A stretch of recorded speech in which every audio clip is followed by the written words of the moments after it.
Hello and welcome to episode 34 of The Dive Down, a Magic the Gathering podcast for the casual spike, focused on the latest decks, trends, and strategies in Modern.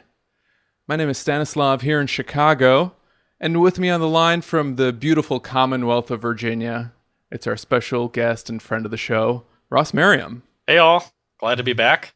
Man, you got the hard stamp from Stan, friend of the show. Hope you agree. I do. At least I'm flattered to be dubbed as such. You are so easy to book, a little bit easier than some of my co-hosts even. Yeah. Sorry, I know I'm complicated. As I said during our Twitter conversation, you caught me at a very good time. You know, there was no tournament this last weekend. There's no tournament this weekend.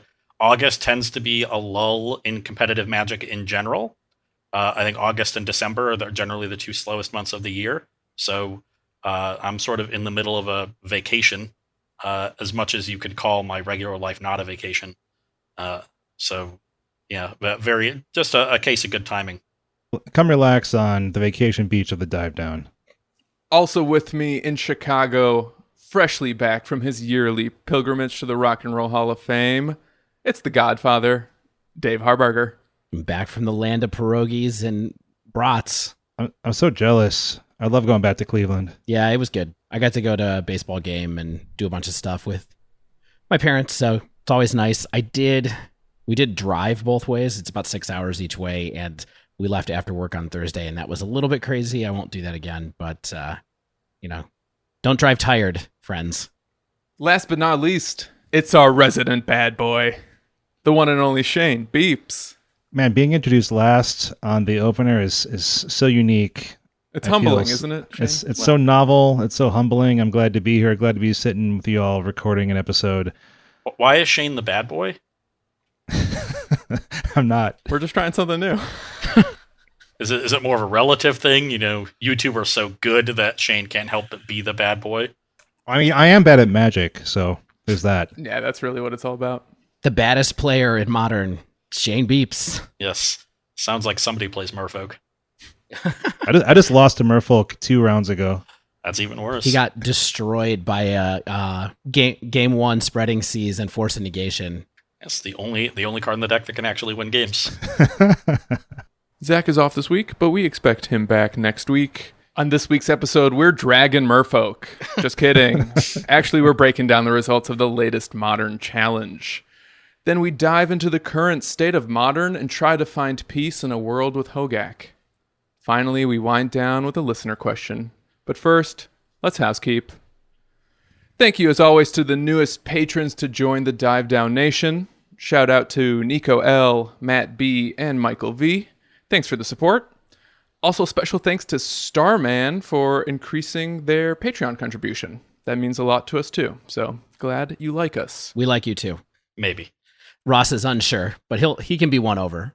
Now, with that out of the way, let's jump over to Shane at the news desk. All right, thanks, Stan. Well, after last week's 35-minute breakdown, we get to have a nice brief one. We have an August 4th Modern Challenge, and so we're going to go over the top 8, and then we'll talk a little bit about what we saw in the top 32 overall. Hey, Ross, before we take a look at the results of this Modern Challenge, I was just curious, do you kind of pay attention to these events as they happen, depending on what format you're looking at in a given week, or do you feel like there's a lot of noise in the challenges? I will look at a lot of things. It does heavily depend on what tournaments I personally have coming up. So if I'm playing Modern, I'll look at anything and everything.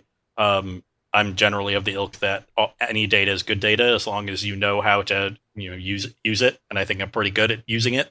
So I'll seek out as much data as I can get. At the very least, it'll give me an idea of what other people are thinking, which I think is very helpful because you don't want to level yourself by getting too far ahead of the metagame. So I will look at everything, but I'm actually going to be in the standard seat in Richmond coming up. So my focus has been more standard recently than Modern. Cool. Word. Yeah, we were always looking at these lists. Like in our Slack, we are eagerly F5ing on the morning of the 5.0 deck dumps, even though those are the noisiest data. They're still fun data. Yeah. So they are the most fun data. That is true. All right, so we got our top 8. So first place was Jund, running 0 Dark Confidant, just like I told you last week. What? Bob is dead. He's completely out of Jund. He'll never be seen again. If there was one defender of Dark Confidant, it was Shane Beeps. And I kept saying, this card is doing nothing for me. Well, I think that it's definitely seems to be a flex card right now, which is amazing after years of being a staple in Jund. We do see that Singleton Tireless Tracker in there with the 4 of Ren and 6, now a modern staple and a Jund staple, apparently. What are you thinking about this? I'll ask the guest host, Ross. What are you thinking about the latest evolution of Jund? We talked about it last week, but chime in. I think Dark Confidant being unplayable has been one of the things that has kept Jund down. In addition to its just general mopiness as a mid-range deck, Ren and 6 is a very powerful replacement, and it makes complete sense to me that the sort of direct swap has happened. In particular, because Jund has gotten more popular, Ren and 6 also matches up very well against Dark Confidant itself. But the synergy with Liliana the Veil is so good, and the ability to just never stumble. You know, the mid-range decks are good when you're curving out and you have discard spell into threat, into threat, into threat, and then you're drawing some extra cards, you're killing their stuff. When you stumble and you fall behind against humans, or you're not able to establish a clock against control and combo decks while also closing their window to, land their counterplay, whatever big threat they have, or set up a combo turn like that, then you get into trouble.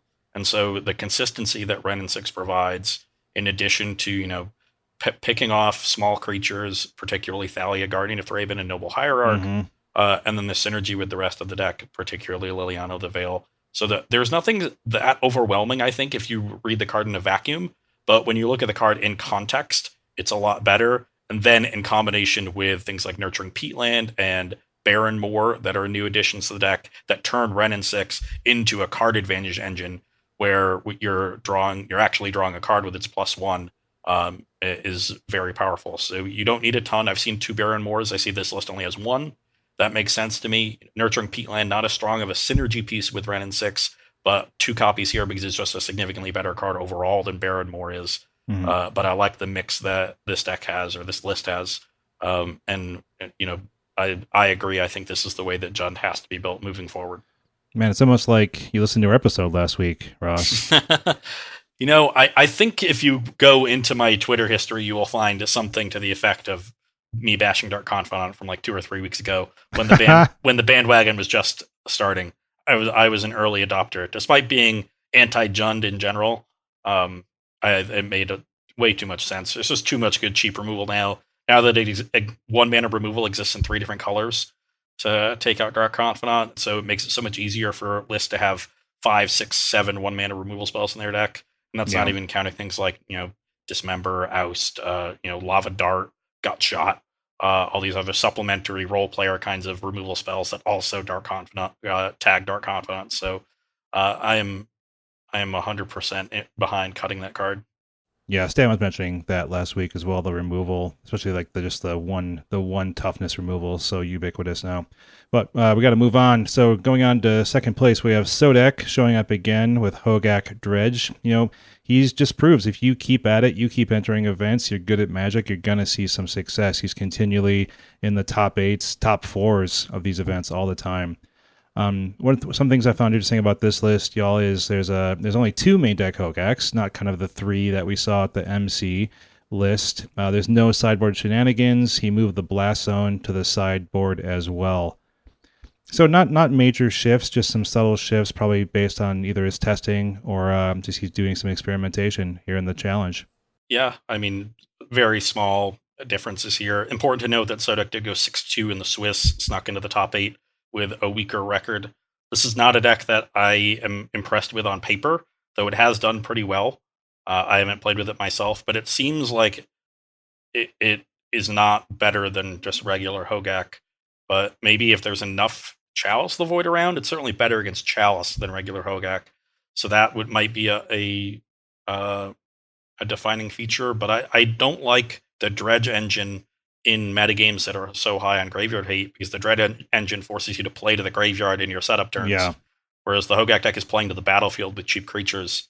Some of them happen to fill your graveyard, like Stitcher Supplier and Satyr Wayfinder, so you can hold those back, play your other creatures, still have something going on, and then when you find your removal spell for their Leyline or Rest in Peace or what have you, start going off without really losing a lot of resources. You're also able to more easily utilize your Faithless Lootings to dig for those answers, whereas the Dredge deck is utilizing those while Leyline is on the battlefield, and then by the time you find the answer, you're often forced to start slow dredging with Life from the Loam, and that is horrifically slow. So yeah, you're telling me I faced a lot of hate at the MCQ we went to recently, and it was rough as a dredge player.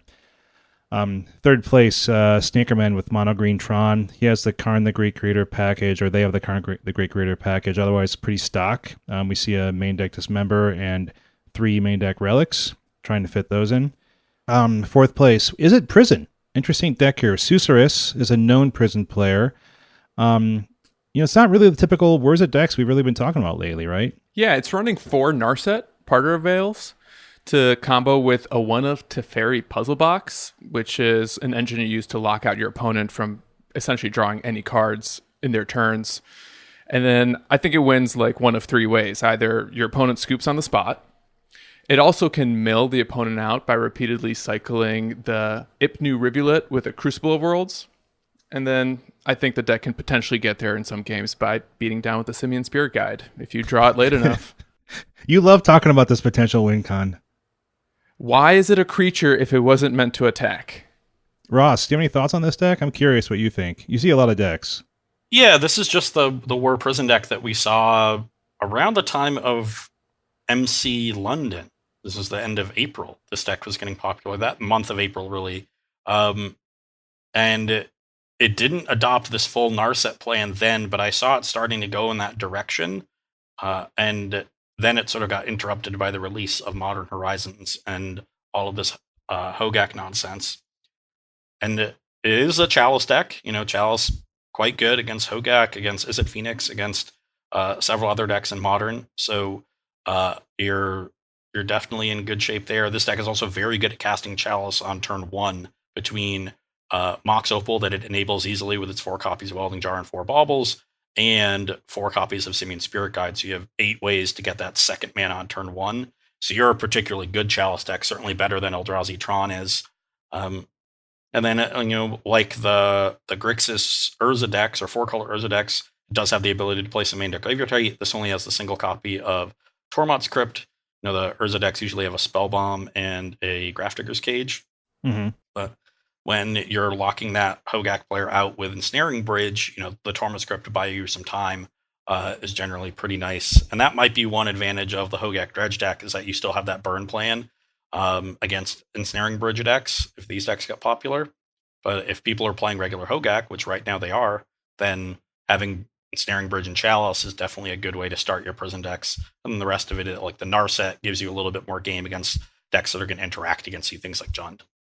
For sure. So my one brief claim to fame is I actually played against Susurrus in person at the SCG where I met you, Ross, in Indy. He and I were both playing in the Classic, and this player knows his way around prison lists. Like, he's really talented. So seeing him kind of go into this direction rather than playing the Urza strategy makes me consider, like, maybe it's got more legs than the broader community is giving it credit for. Yeah, have to wait and see on that one. You can sort of take that 2 ways, though, right?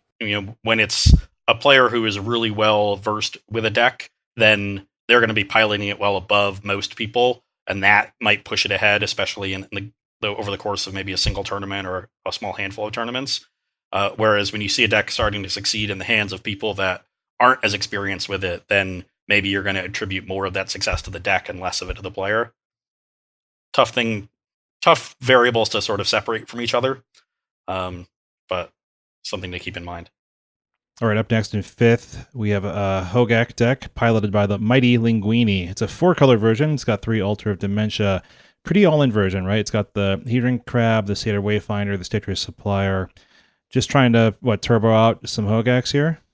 Yeah, this is the close to the Channel Fireball list from the MC. They were on Crabs and Altars. There's more ways to enable the graveyard. Altar, in particular, gives you a way to win outside of the combat step, which is good against Ensnaring Bridge, and similar kinds of effects, things like Ghostly Prison. So it does give you that element, which is a nice. Hedron Crab is definitely an explosive card.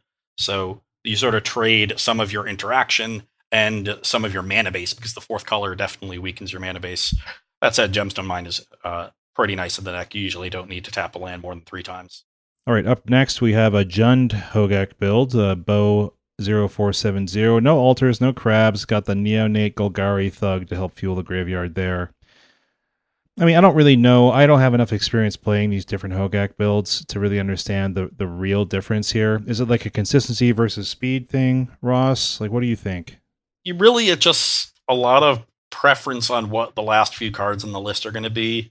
This list here with Neonate and Thug is sort of the pre-MC. This was the stock list that was going around online based on what canister EXO to challenge with right before the MC. A lot of the teams that had been testing it came to the conclusion that those cards were not very good. That's why you saw a lot of main deck ley lines. Some people just said that the shell is already fleshed out enough as far as being able to accomplish my engine, set that up consistently. And so I might as well main deck a card that is going to give me a huge edge in the mirror. There was some consideration there to open deck lists at the MC. So I think you'll see a lot fewer main deck ley lines going forward at closed deck list events. And then that's why you saw the Hedron Crabs and Altar of Dementias in the Channel Fireball list that PV wrote about on SCG a little while ago. So there's still some debate over what people want in those cards, in those slots. I have not been a fan in my limited experience with the deck of Golgari Thug.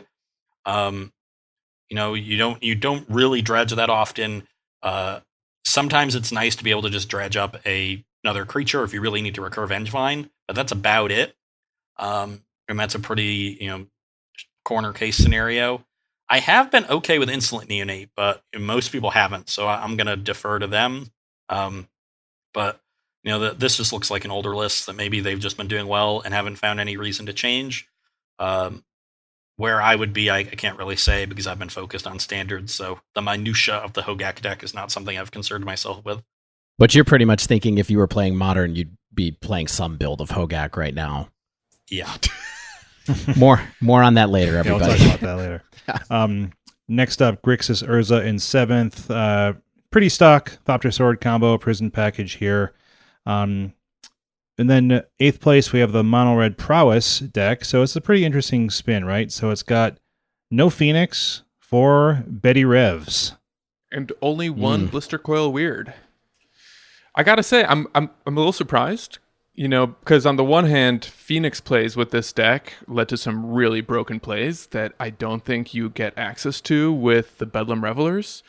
But at the same time, you're still super vulnerable to graveyard hate when you have Bedlam Revelers in your hand, to the point where they're just like uncastable if someone even Bajuka bogs you once. I mean, if you could Bajuka bog, you're probably going to lose anyway, right?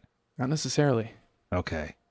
I feel like whenever the Amulet Titan player actually does anything with Titan, I'm probably going to die. Whose list is this? What was the name of them? Kyle CGI 4SS. I think it's Kyle C. Glass. By the way, I think that's hacker talk for Glass. Well, he's not a computer graphics person. Yeah, maybe CG Lass. This is the list that's been advocated by Ryan Overturf for quite a while. Yeah, I remember him playing it. I don't know, a couple months ago, maybe. Yeah, he is a big fan of it. It is pretty good against Hogaak. Outside of them getting the 8/8 in play very early, you can generally overrun them. They don't block well outside of the 8/8. A lot of the time, you have so much pressure on them that they can't attack with the Hogaak, and that gives you some time to set up.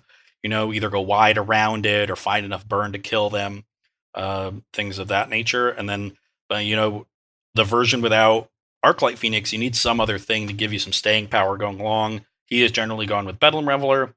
Now, there is a different list that has been promoted by Lotus Box recently where they were splashing green and playing Renin 6. Don't make me buy that card, Ross. I really, really want to play that deck. I've been kind of offline the last week or so, but I have that queued up and ready to rent very soon. It makes the deck's Faithless Lootings a lot better, which is one of the criticisms of cutting Arclight Phoenix. Makes your lootings a lot worse. Renin 6 helps you out there, gives you a bunch of lands to pitch to them, lands to make sure you can make your line drops and flash back efficiently. Is a spell to prowess in case you need that. Lets you sort of upgrade your lightning bolts to kill Thing in the Ice, which can be important. And then they have Seasoned Pyromancer as well as this one of their late game threats. Gives them a little bit of resilience to removal. Playing a bunch of these 1-mana 1/2s makes you vulnerable to lightning bolt. Yeah. And that one doesn't use the graveyard. So Yeah. They've moved away from Bedlam Reveler, I think, for that reason, to try to dodge Graveyard Hate. Would have been the same reason I moved away from Bedlam Reveler with Izzet Phoenix last November. So they've had some success with that list, and that might be the way that people are going, though we see the mono red one still breaking through here. Is Crash Through actually really good in this deck? It's one of those cards that, like, it's kind of like draft chaff when you really look at it, but I always felt like when I played this deck that you get to a point sometimes where you can't you can't swing into a board because they're just going to put chump blockers in front of whoever you're attacking with. So if you can get a threat up to, like, 7-8 or something like that, is that generally enough to kind of get through, you think? Or yeah, I agree. I think that's why they're playing Crash Through instead of the other option, which is Warlord's Fury that gives first strike. Having some cantrip is pretty nice here. There's not really another spell you want to play. The next one up would probably be like Rift Bolt, which can sometimes set up some big turns with Suspend, but is not fast enough really for Modern.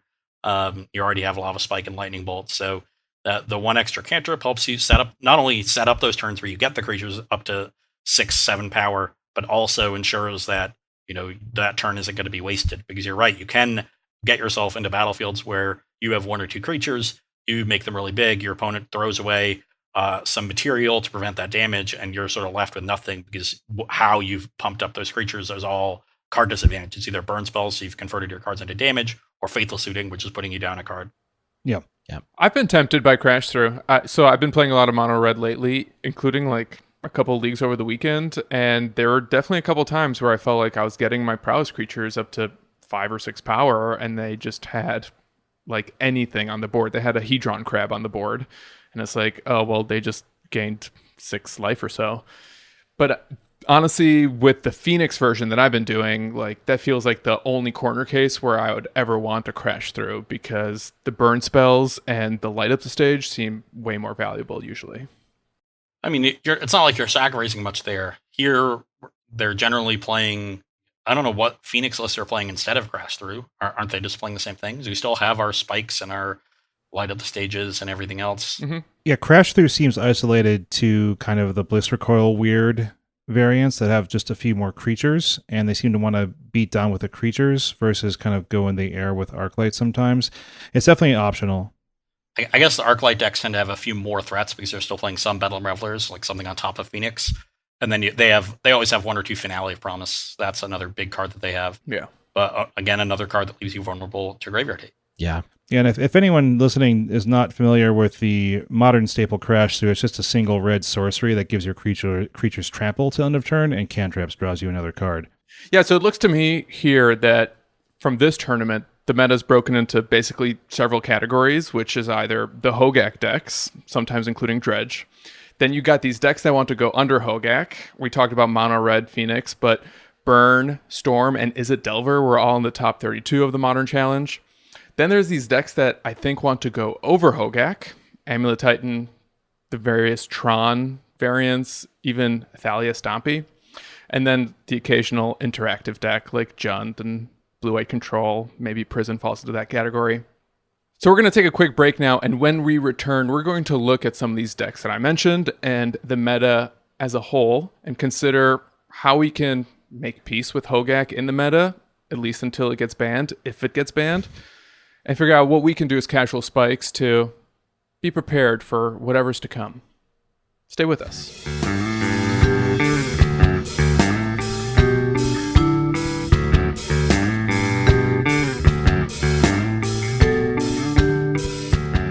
Ross Merriam, one of the reasons we had you on this week's episode is because last week you published an article to SCG Premium titled "It's Time to Put Izzet Phoenix Down in Modern," and it sent shockwaves through the Dive Down Nation, including these hosts, because the Dive Down in some ways was born out of our collective love of Izzet Phoenix, and then it kind of grew into... Oh, hold on, what? Or collective fear of Izzet Phoenix, depending on which host you're talking about. Are you saying there's an origin story of this podcast and involves Izzet Phoenix? Well, definitely. Yeah, there was like 4 episodes in a row where it was all that we was just talked because it was a about. new hotness. That's right.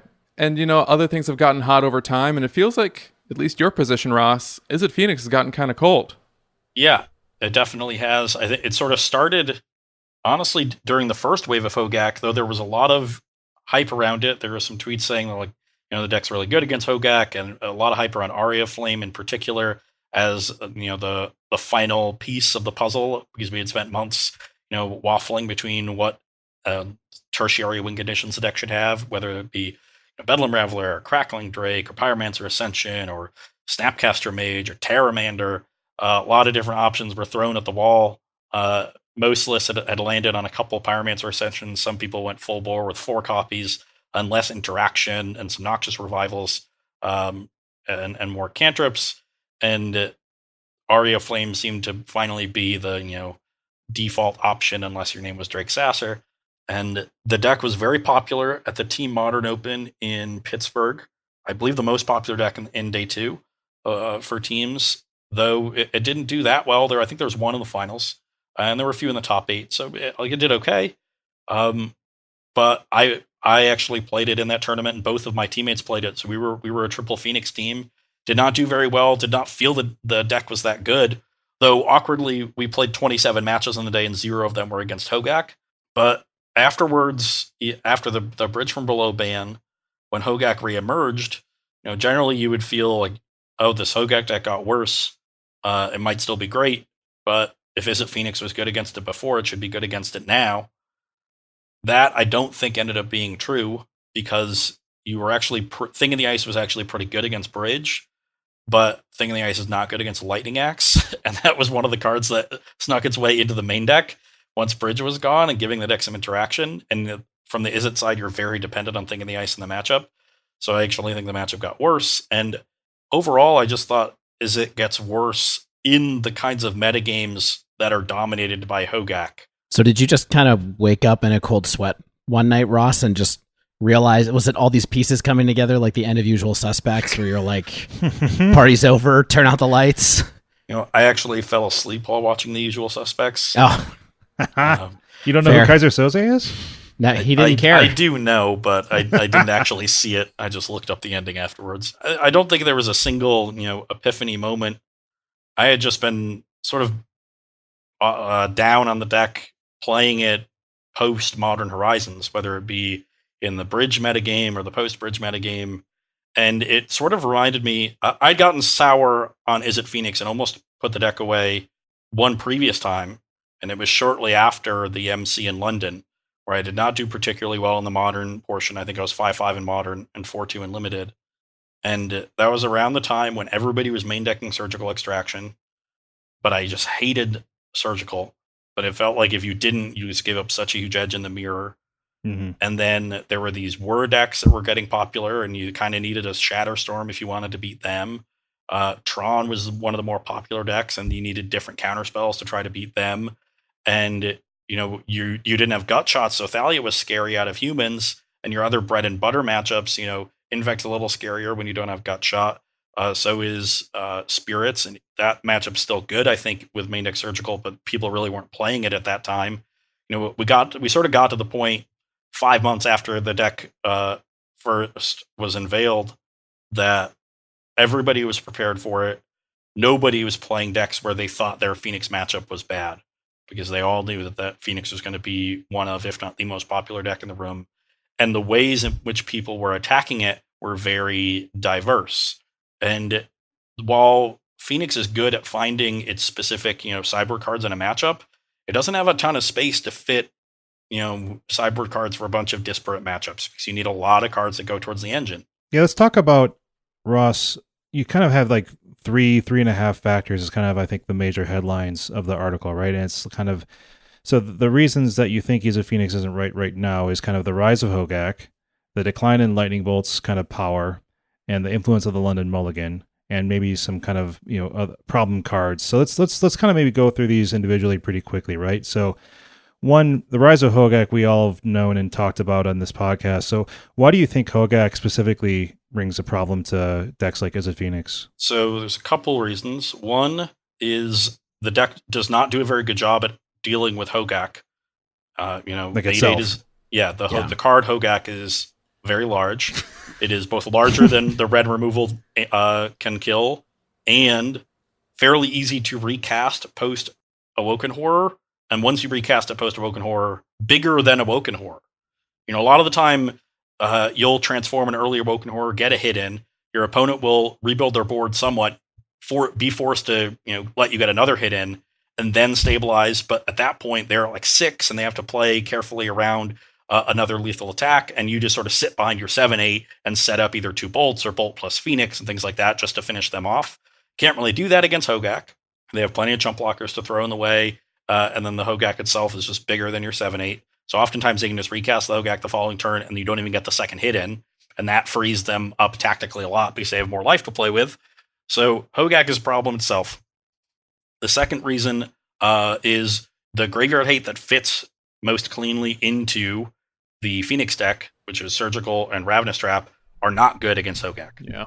Yeah, exactly. We figured that out. You just don't. You just too often don't have a window to actually utilize them for any value if your opponent's on a Hogaak draw. If they're on a Vengevine draw, sure, those cards are going to be good. But your Thing in the Ice is also going to be good against Vengevine. So you're pretty good against their Vengevine draws. You're not good against the Hogaak draws. But everybody knows that, and everybody knows that Hogaak is the best card in the deck. So they mulligan aggressively towards the Hogaak draws anyway. So that's not really something to hang your hat on. And then the other major issue is your other disruption is not very good against them. So even if you're able to stop Hogaak, your lightning bolts and gut shots and things are not going to be able to contain a giant pile of grave crawlers and blood gas and vengevines and carrion feeders. Ross, I had a question about this when I was reading your article. I was kind of like, isn't bolt and gut shot, aren't those just fine as burn spells, or is that something like you can't hope to race a deck like Hogaak? Well, you can with your Thing in the Ice draws. So you're very, very dependent on Thing in the Ice, or disrupting them into a fast aria. But it's hard to disrupt them because your graveyard hate is not particularly good. So you have to play something that you don't want to play, like Leyline. But you still beat them a fair amount of the time with your Thing draws.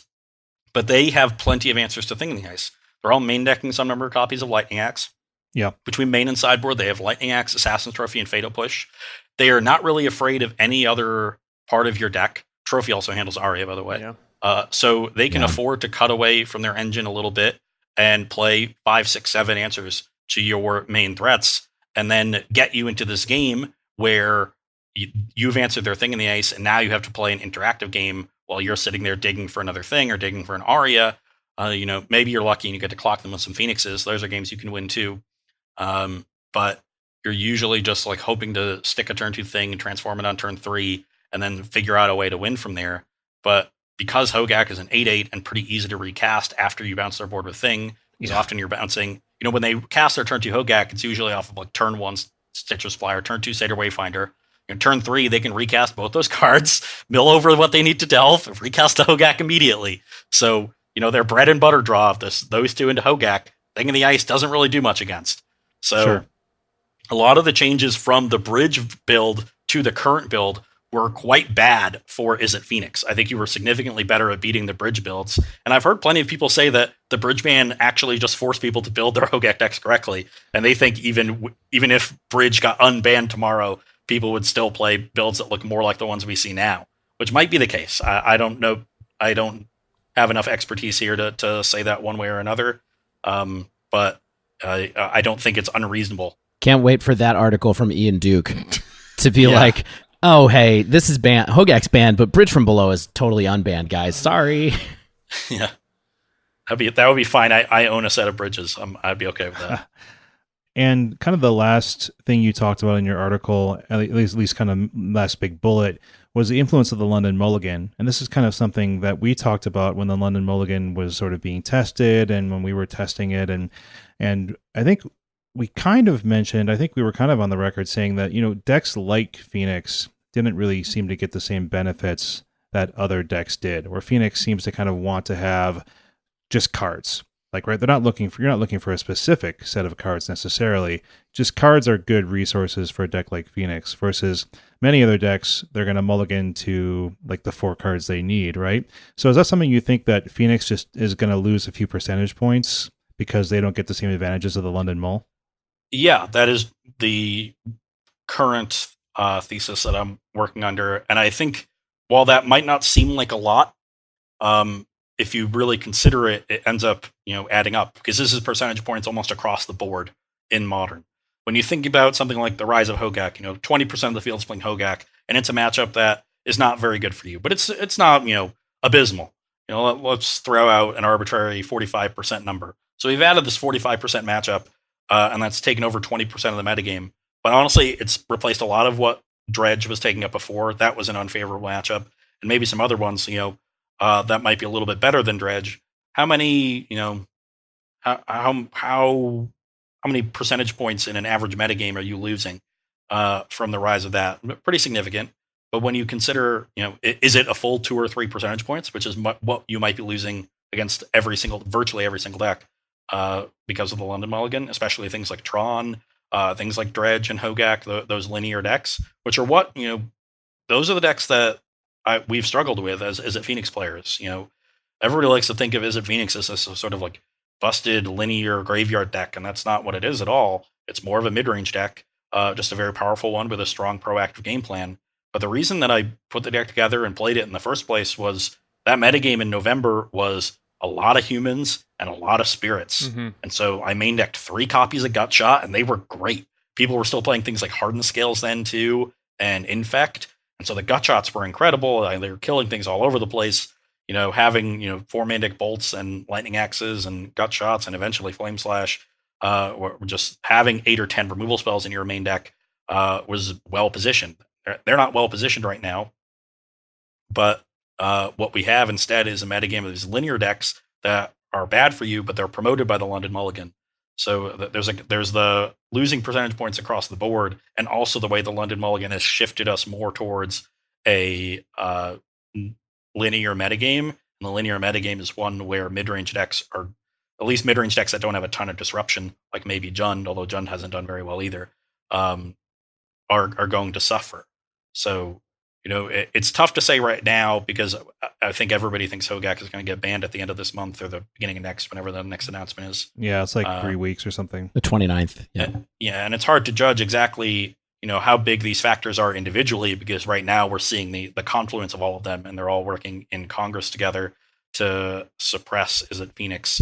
So, after a Hogaak ban, let's say that happens, where does this metagame go? It unlocks a lot of Modern Horizons cards that maybe you didn't see a lot of play before. I think decks, especially with Giver of Runes, get significantly better, and they've already seen a little bit of play. So we'll have to wait and see what goes on with that. Yeah.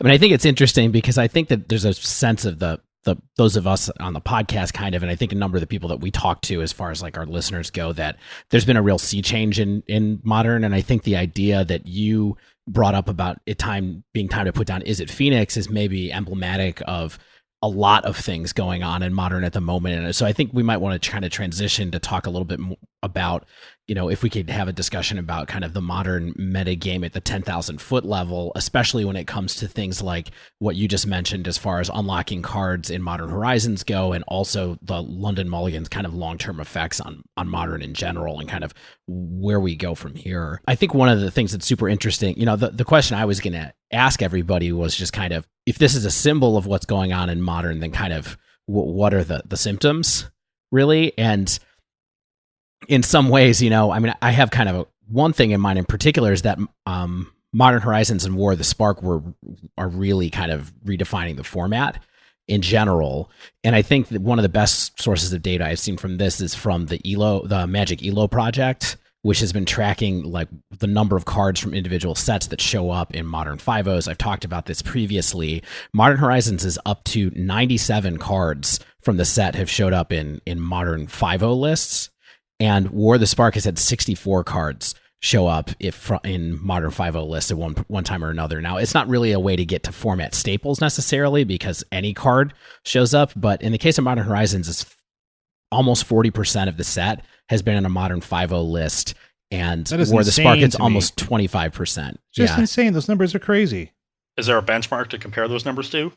The closest one to that, I'm looking at the list right now, is... Are those the two highest? The Modern Horizons is first, and War of the Spark is fourth. Okay. Amonkhet is third with 68, and then most sets are kind of in the 40 card range. Which still blows my mind. Yeah, it's kind of like a third. In the case of War of the Spark, it's kind of 50% more, and in the case of Modern Horizons, it's more than double what the average is. Yeah, that is very impressive, but I don't think particularly surprising. Both very powerful sets, and I agree they've been doing a lot of redefining what's going on. I actually wrote an article. Oh, it would have been at the end of the year where Fatal Push was released. So Fatal Push was 2 years ago. Yeah, I think that's right. Man, only 2, huh? Yeah. Yeah. Or 2.5, right? It was released in February. Right. And so the December after that year, and that was the year almost similar to this one, right? We saw, we didn't have a deck as broken as Hogaak, but what you saw was an introduction of a very powerful card. In this case, we've got multiples of those kinds of cards, but with Fatal Push, I think it was incredibly powerful, and it fundamentally shifted the balance of power in Modern, because we had been so used to a format defined by Path Exile and Lightning Bolt, and threats that dodged those or punished them, forced you to cast Path earlier than you would have liked, were quite good. The primary one being Tarmogoyf. And now we saw this incredibly efficient one-man answer to Tarmogoyf, and we turned it to the Death Shadow archetype to leverage Fatal Push most effectively, because it also played 2 threats that dodged Bolt and Path, which were still popular, and also one that dodged, not dodge Path, but like if they had to Path on turn 2, you're happy. And then one of them in Gurmag Angler that dodged Fatal Push entirely. So those decks became very popular, almost dominant. There were some calls for bans, and I would say it was about as dominant as Izzet Phoenix was. The Death Shadow variant over a similar time frame. But eventually the metagame adapted. Maybe some new cards were printed that helped out. The Storm decks took shape towards the end of that season. Scapeshift decks got a little bit popular for a brief time, but the real big one was in the fall when we got Unclaimed Territory and the Humans deck arrived. Humans was quite good at punishing discard decks or discard spells and punishing the amount of damage that the Death Shadow decks deal to themselves, because they're so redundant and so low curved, and then had Reflector Mage, which was actually quite good against both Death Shadow and especially against Gurmag Angler. And Meddling Mage to deal with Storm. Yes, and that was a big thing. So and by the end of the year, we got to a point where and people had sort of figured out how to adapt to Fatal Push. There was also Mantis Rider, a card that I think before Fatal Push had been printed, when Lightning Bolt was king, would have been almost unplayable because it just dies to Lightning Bolt. And so, but this was so good against Fatal Push, and Fatal Push had gotten so popular and it almost supplanted Lightning Bolt that we got to a point where you could play cards that were more vulnerable to Lightning Bolt because they matched up a little bit better against Fatal Push and forced them to have the fetch land. So I think we've gone through a similar cycle now where this like really dominant mid-range deck had elements to it that the rest of the field were not prepared to answer. The Izzet Phoenix deck, I don't think had a singular card like Fatal Push that put it over the top, but it had threats that were very disparate. People thought you needed Graveyard Hate to beat it because it was named after Phoenix, but in reality, it's a Thing in the Ice deck, so you really needed good removal against Thing in the Ice. Fortunately, it came at a time where Fatal Push was way down, because Push is very good against Thing, and Lightning Bolt was well positioned because of the way Humans had warped the metagame, and so it was able to take over from there. But now we got a lot more. Death Shadow earlier this year hasn't been good recently, but we also moved finally towards a linear cycle in the metagame, which happened very briefly with Storm until Humans was able to take over post Shadow. But here, I think it's been a little bit more pronounced. So what I'm hearing from this history lesson, thank you for that, by the way. Yeah, which is great. We actually had a question about this, about if this has ever happened before, and you kind of naturally went right into it. So that's awesome. Yeah, but what I'm really hearing is like Modern has this history of a deck emerging that's really dominant that the format is not prepared to answer, and then everyone kind of shapes their deck and the meta around it, and eventually either new cards are printed or new strategies emerge that can answer this new dominant threat, and that's kind of like the cycle onward forever. But one of the things, when you bring that up, Stan, though, is I think one of the things that we're hearing from people is that they're like, well, Modern feels like it's rotating now in a way. Like Modern feels like it rotated at least once with Horizons and with War of the Spark. And, that's just with this influx of all these new, very powerful cards. And, what do you all think about that? Do you feel, Ross and the rest of you all, is that, the format has rotated in some way because we've had, literally dozens of new cards hit the format and make a huge impact? we've seen a fundamental shift, like we did with the introduction of Fatal Push, and like we did with the evolution of Izzet Phoenix. They fundamentally reshaped the format and the terms of engagement of the format. But I don't think we would have seen a continued dominance of Izzet Phoenix even had these sets not been as powerful as they were. Even if Modern Horizons didn't exist, and you cut it out of the format and maybe toned down War of the Spark 2, I still think we were seeing pushes towards the format adapting to Izzet Phoenix. It was already off of its peak with things like the Were Prison deck, the Izzet Phoenix deck having to, scavenge itself to be able to be better in mirrors, hurts it against the field. And that is just a punishment for a deck getting too popular and creates a sort of cap on how popular and successful it can be. And that same thing was happening with Grixis Shadow. By the fall, when humans really emerged, Grixis Shadow was not nearly as dominant as it had been that April, that spring, when it was 10, 15, 20% of the metagame consistently and putting multiple copies into most top 8s. So while we see the fundamental shift at the end is more of like the nail in the coffin for that dominant deck rather than the beginning of the end, because it's come at a time when the deck is already weakened by the rest of the metagame adapting around it, and then you've now thrown in a deck that can take advantage of that metagame, but is also excellent against whatever the dominant deck had been before. So it's interesting to hear you say that, because I think there's a lot of vibes right now of people being kind of like, it's never been this much before, but it feels like your kind of point of view is a little bit more kind of longer term than maybe a lot of people are or you are just kind of more hooked in than most kind of our audience is, the casual Spike audience, the people who are trying to win their FNMs. When you pay attention on a daily basis to the way the metagame is shifting, this just feels like it's a natural evolution that's sort of inevitable, even in a format like Modern. When you say it's never been this much, are you referring to Izzet Phoenix or Hogaak? Referring to this moment referring to Hogaak, like, and the speed of change. The speed of change, the amount of change has never been as much. And the impact of 2 back-to-back sets. It's I think that's the feeling, but you're kind of an objective observer, Well, Hogaak is a different animal entirely. It's just a broken deck. This is just Eldrazi Winter again, right? And the deck is going to get banned. So I hear there's a lot of and I don't think they're particularly serious arguments. I think they're more meme-y, and that's why you see them on Twitter. There's a lot of people throwing out takes on Twitter about like Hogaak is so broken, but obviously, like, we can't have Splinter Trainer, we can't have all the cards that people clamor to get unbanned. Stoneforge Mystic, sometimes Preordain and Ponder, which makes absolutely no sense. Yeah. It's the most ridiculous thing I've ever Unban heard. Punishing Fire. That's my new position. Yeah. Whatever card that people want. They use the existence of Hogaak as an excuse. They're like, why can't we have this if we have Hogaak? But it's not like Hogaak is okay. Right. So you're not actually comparing it to a fair benchmark here.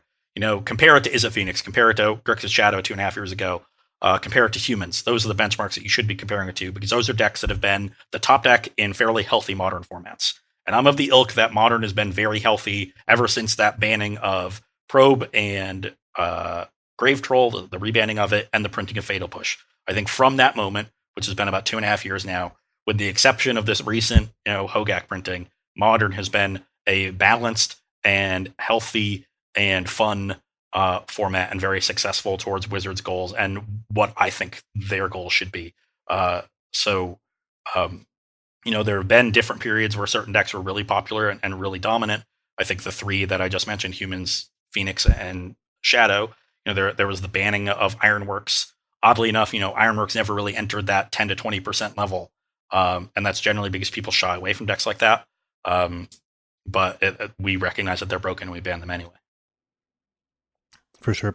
Ross, one of the things that we've been talking about here, and curious to get your feedback, is what do you think about the impact of Modern Horizons itself? Like, is this something that you think is cool? Is this just like kind of a nice way to shake up Modern? Modern, I thought, was feeling somewhat stable until Modern Horizons, and now, especially with Hogaak, of course, but even post Hogaak, I can imagine all sorts of decks existing that didn't exist before, didn't have the power level before. Yeah. So in a general sense, a deck or a set like Modern Horizons, what do I think of them at making a set that's specifically meant to have a lot of playable cards for the format? At this point, I thought it was unnecessary, but Wizards are going to do things that they think are going to make money. This is a set that I think has made them a fair amount of money because it's pretty popular. Yeah, if you believe their earnings call, their Q2 earnings call was specifically called out by name by the CEO like 5 times on the earnings call. Like, it was wild to read a transcript where an analyst from Goldman Sachs was asking the CEO of Hasbro, "So what do you think about Modern Horizons?" I was like, okay, sure. You're saying iBankers don't play Magic the Gathering, Dave? I'm sure they do. As far as Modern Horizons specifically, and the cards that they've chosen to include, obviously outside of the clear mistake that is Hogaak, it seems pretty cool. There's a lot of cards that have made, not huge impacts, but somewhat impactful. Things like Aria Flame, Lava Dart, Giver of Runes, Urza, the Artificer, blah blah blah. Yeah. These are all cards that have either helped out existing archetypes or in some cases sort of spawned new archetypes or really invigorated them, not just made a small increase in them. And it's unfortunate right now because of Hogaak, we haven't really been able to see the full effect of Modern Horizons. So I'm still reserving judgment to some extent, but I am hopefully optimistic about the overall and long-term impact of the set. Did anyone else feel that in the week or two after Bridge from Below got banned, that we were in this very brief, beautiful golden period before people figured out that Satyr Wayfinder and Hedron Crab were the new answer to Hogaak, where like we started seeing Ranger Captain decks, we started seeing Ice Fang Codal decks, and we started to really see what the format was capable of becoming. Well, I mean, we rolled up to go to to Denver to visit Shane and play in that MCQ, and I think a lot of us that day, that Saturday, we were kind of like, yeah, there's all these interesting new decks, and we were like, can we play Lightning Skelemental and Unearth and Dreadhorde Arcanist and just all these like sweet things? And then we went back to Shane's house after the MCQ and looked on Twitter, and Canister was on there tweeting at he was tweeting at Ian Duke. Here's my deck list, Ian Duke. I think it's still broken, so. Yeah, so you got your answer. No. Yeah, exactly. So what do you think, Ross? You think there's going to be a Horizons 2? Like next year, 2 years? They got like the nice 2-year gap, like the Modern Master sets? Yeah, I hate to make you speculate, but... Yeah, I tended not to. My job is to do the best with what we're given, and it doesn't really do a lot of good to speculate on what will be given, especially because it really, for me, comes down to what the individual cards are. So the fact that there will be a Modern Horizons set is not generally a big deal, as opposed to what is in it.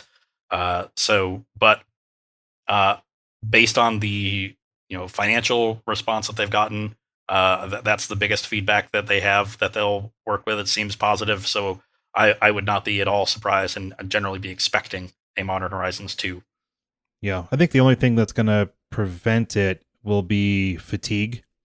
Like if let's say they, for whatever reason, roll out Horizons 2 like next year, I don't think they're going to have the same level of positivity, because I think people feel exhausted with keeping up with spoilers. They feel exhausted mentally and financially, like we've talked about, on our pods. So no, I don't want to rehash it, but I'm curious how fast they're going to try to push the standardization of Modern, at least in their monetization.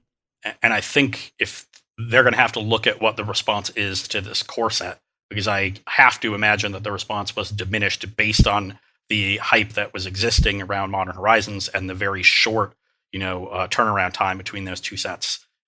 Just from my experience doing Versus Live, preview season is generally some of our most fruitful time. There's tons of new cards. We get to work with all of them. We usually get to work with them the day after, which is really nice for our viewers.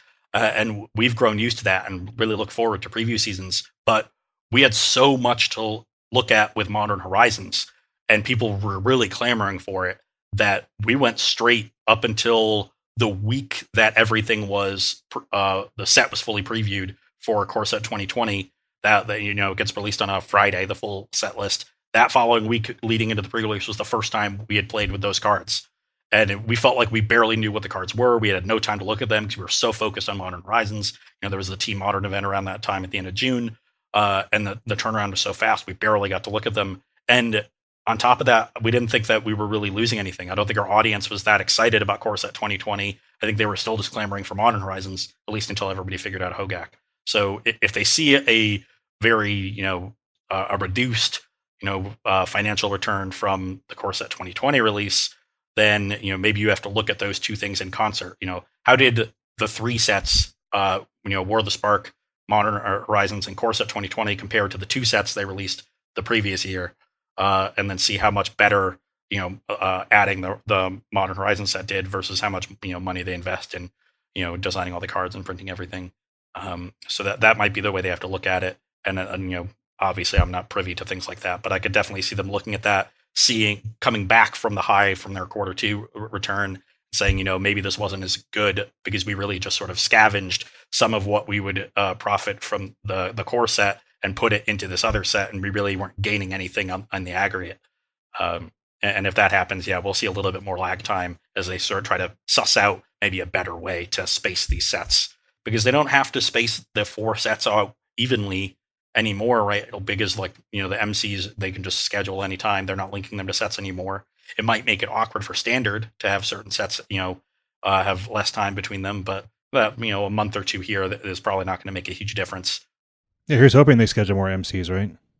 Yeah. Let's hope they just schedule any, because at this point, who knows? Yeah, there's nothing after Richmond. That's for another podcast, I think. Yeah, take it to your other podcast, Dan. Yeah. Why'd you bring that up? So it feels like the banning of Hogaak has kind of become a foregone conclusion. And every podcast I listen to, every article I read, everyone seems to be talking about it. People are stopping you on the street. Stanislav from the hit podcast The Dive Down. Sir, this is a Wendy's. So yeah, people are looking at the next BNR, which I have it on the 26th as the likely date to ban Hogaak, unless R&D steps into something, in the interim. Nah. That's right before SCG Dallas, isn't it? There's 3 modern GPs in a row, though. The next 3 weekends. Are we really going to sit here? I mean, is that going to happen? It's going to happen for the very least the first one, and I would be pretty surprised unless they got Eldrazi level dominance if it didn't happen for the second one as well. I think if they see the second weekend go really poorly because everybody is burnt out from the first one and they just see the writing on the wall, maybe you'll see them shake it up for the third.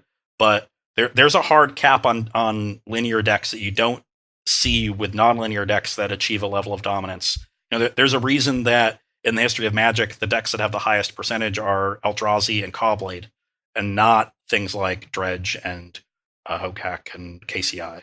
Because they don't let it happen. It's just about the way people like to play Magic. Yeah, people like playing fair Magic. Yeah, I don't think people really love. We didn't talk about this earlier, but again, Leyline of the Void was the most popular card out of the top 32 of the challenge. There was for 50 copies of it in 43.75% of the decks, and that. I mean, of course, you can say, okay, well, Hogaak didn't take over the top 32. There were 4 copies in the top 32, right? It's only 1/8, big deal. But that just requires this skewing of people's sideboards, and then that opens up. I mean, you can say this one or two things. You can say it's either positive or it's a negative, right? Well, if people focus on the graveyard with Leyline, then that may open up an opportunity for hardened scales. Or you can say that, people skewing their choices in such a manner is just a net negative for the format, because it removes choice by having to respond to a deck with such power like the Hogaak variants. And it ratchets up the variance of the format, right? If you're forced to take 4 to 6 of your sideboard slots and use them to fight Hogaak just to have a fighting chance in the matchup, then that's 4 to 6 slots that aren't going elsewhere. And sometimes people can take advantage of that. There was a little bit less Tron hate around the time of the MC and that weekend, and that's why one of the reasons I think you saw it take home both trophies. The people weren't playing Alpine Moons and Blood Moons and even things like Stony Silence that are traditionally good against Tron, or Ceremonious Rejection, because they just didn't have room for them. So you can play the guessing game and hope that you end up on the right deck that people aren't preparing for on that weekend because they have to over prepare for these broken linear decks, or you can simply take the safe choice and play the broken linear deck, which a lot of people go to. But the fact that there are hate cards like this that shut down Hogaak to some degree, and all of these other linear decks, is the other factor that keeps them from being 30 to 40% and 6 of the top 8. That we do have some recourse where you didn't really have recourse for Eldrazi or for Cawblade. Those decks were too well rounded; they could beat you in too many different ways while also being incredibly powerful. So they just had good matchups against basically every deck in the format. I'm sure somebody will comment about how their deck had a good matchup against Cawblade or against Eldrazi. Everybody says things like that, but they're generally wrong. So, it's always the fair broken decks that end up being the 40%ers, and they're the ones that are truly the most broken, whereas these end up being about 20%, and it's unfair to compare the two heads up. And you have to say, well, if this was 20% and still, either the first or second most successful deck, while we had a format where every single person or half the field was playing 4 Leyline of the Void, and the other half was playing like 3 Ravenous Traps and 3 Rest in Pieces and Yixila Jailers, and like everybody's got minimum 4 pieces of Graveyard Hate, maybe more, a lot of it in the main, and the deck is still performing as a tier 1 option. That's a problem. Linear decks are designed so that those are checks that push them out of the metagame for some amount of time, right? If we're seeing that density and that penetration of Graveyard Hate into the metagame, we should be seeing the graveyard decks being bad choices and being unsuccessful. If we see a deck that's able to power through it and still put up tier 1 results, that's a sign that it's a problem. So let's say the prediction is accurate that Hogaak eats a ban at the end of the month, and the format as we know it right now essentially rotates, right, at the end of August. We still have about a month or so where we either have to make the most out of the Modern that we know of now. There's, I think Dave mentioned 3 Magic Fests between now and the BNR. I think some of us are probably spending time considering what to do after BNR and what the format's going to look like and try to be prepared for the evolutions to come. If you're going to play at an event in the next month and you're playing Modern, and for one reason or another, Hogaak isn't an option for you, do you think it's kind of Tron or bust? Or do you think, one deck that I've been liking still is Mono Red Phoenix. I don't know if that's got some space in the meta too. I don't know. Do you have a kind of alternate for you, Ross? Or do you think you're just all in on, I'm going to play the best Hogaak? For me personally, I'll be playing Hogaak. I think there are plenty of options that have seen some moderate success in this metagame. We saw, Mono Green Tron, a little Eldrazi Tron. I'm not as high on that one. Like you said, the Mono Red Phoenix or Prowess decks. Hardened Scales. Corey Baumeister and I did a Versus Live recently where we played Hogaak against 3 of the decks that supposedly have good matchups against it, and one of them was Hardened Scales, and it was the one match that I was able to win. He was playing the Hogaak side. It's the deck he played at the MC. He was playing his list, and the Hardened Scales deck was able to just sort of go over the top of the Hogaak deck. Sometimes I played an Arcbound Ravager on turn 3, and he couldn't attack because it was going to be able to be a 10-10 and trump the Hogaak. So that was impressive. I also played Tron and the Urza deck. And the Urza deck, based on the numbers I've seen, their small sample size, is supposed to have a fairly good matchup against Hogaak. Plays main deck Cage and main deck Nile Spellbomb, which aren't great, but in game 1, aren't bad. Has the option to play Leyline in its sideboard. Has a turn 3 combo. You can assemble Urza plus both pieces of Thopter Sword as early as turn 3 and gain an unbounded amount of life. And they don't really have an answer to that. And then Ensnaring Bridge, right? And then you have Ensnaring Bridge. So you have a lot of different elements to help you in that matchup. I wasn't able to win there, but that's an option as well. I think that those 3. Ross, I've been saying, and mostly in jest, but I think slightly based on the data we're getting, that I'm pretty serious, that I think after Hogaak is gone, that we're going to see even more people sort of move towards the word-based strategies, even though they're not as popular. People don't love that style of Magic, but that's what we saw with KCI. Is people realized it's not as tough as they thought to play. People, were writing good guides on how to play it. More people were picking it up, and it became more of a problem because more people were playing it and getting better with it. Do you see kind of the same risk with a deck like Urza?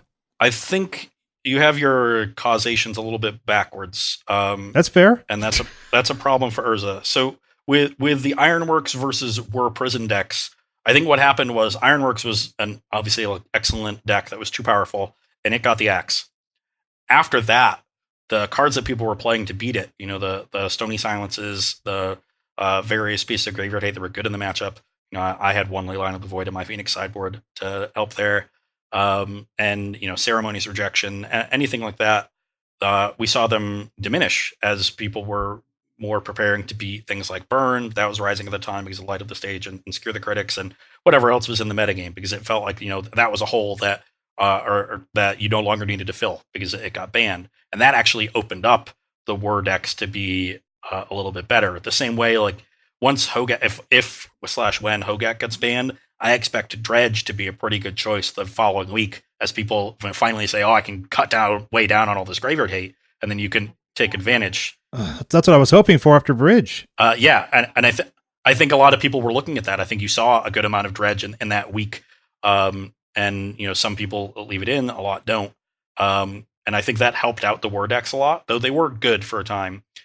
The issue I see where the Urza decks are not going to be afforded the same luxury is that the Hogaak decks are getting banned in this scenario, and that was one of the matchups that has propelled that deck. It's supposed to be quite good in the matchup, and that there's some data to support that. And so you're actually losing a good matchup, and Graveyard Hate is okay against the deck, in particular like Leyline of Recipice, because it stops the Thopter Sword combo, but it's by no means great, and I think there are better cards in the matchup.